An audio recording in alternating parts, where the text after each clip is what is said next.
राजस्थान में छात्र संघ चुनाव का मुद्दा जोरों पर है और नामांकन की अंतिम तारीख है। इस बीच उम्मीदवार अपनी अपनी उम्मीदवारी जताते हुए नजर आ रहे हैं। छात्र संघ चुनाव के बीच में दौसा के पंडित नवल किशोर शर्मा महाविद्यालय में एक अनोखा उदाहरण देखने को मिला, जहां पर पिछले 3 साल से छात्र संघ चुनाव को लेकर तैयारी कर रहे रतराम मीणा इस साल कॉलेज में रेगुलर छात्र नहीं रह पाए, तो उसे अपने बीते 3 साल छात्र हितों के लिए लड़ी गई लड़ाई याद आने लगी।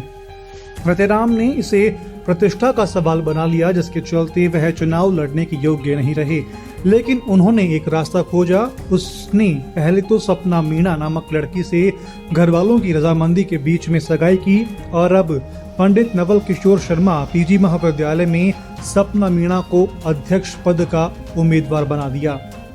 पिछले 4 साल से छात्र संघ की लड़ाई लड़ता आ रहा हूँ और पिछले 2 साल से कोविड की वजह से चुनाव नहीं हुए और 2 साल बाद चुनाव हुए तो कॉलेज में कुछ छात्र नेता जो अपनी मनमानी कर रहे थे, ना ये बच्चों के हितों के कार्य कर रहे थे, ना कैंपस की तरफ से कुछ हो रहा था। तो इसी के लिए मैंने इस बार ये कदम उठाया, क्योंकि मेरे को एलिजिबल गवर्नमेंट के नियम अनुसार मैं एलिजिबल नहीं था इसके लिए। तो मैंने उनको छात्र हित के लिए आवाज़ उठाने के लिए और उनको सबक सिखाने के लिए मैंने सपना मीणा से सगाई कर और उनको चुनाव में उतारा और हम निश्चित रूप से विजय होंगे। दरअसल यह सारा मामला इतना रोचक था कि रतराम और सपना दोनों ही एक ही गाड़ी में सवार होकर सपना मीणा का नामांकन दाखिल करने पहुंचे। नामांकन दाखिल करने से पहले हर छात्र और छात्र नेताओं की नजर इस नजारे को देखने के लिए बेताब थी, जहां दोनों मंगेतर एक साथ कॉलेज में पहुंचे। बाद में सपना मीणा नामांकन दाखिल करने के लिए कॉलेज के अंदर प्रवेश कर गई। इस सारे मामले पर सपना मीणा ने क्या कहा, जरा सुनिए।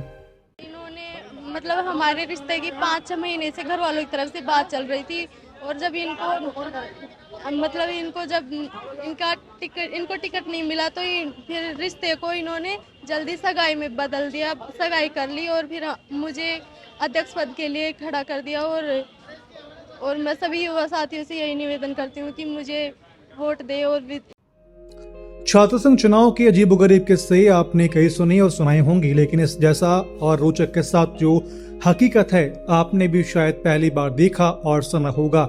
हालांकि नामांकन दाखिल करने के बाद सपना मीणा की जीत तय मानी जा रही है, लेकिन यह तो आने वाला समय बताएगा कि रतिराम ने अपनी मंगेतर सपना मीणा को अध्यक्ष पद की उम्मीदवार चुनकर चुनाव लड़वाने का जो फैसला किया है वह कितना सही है। दौसा से HN पांडे की रिपोर्ट।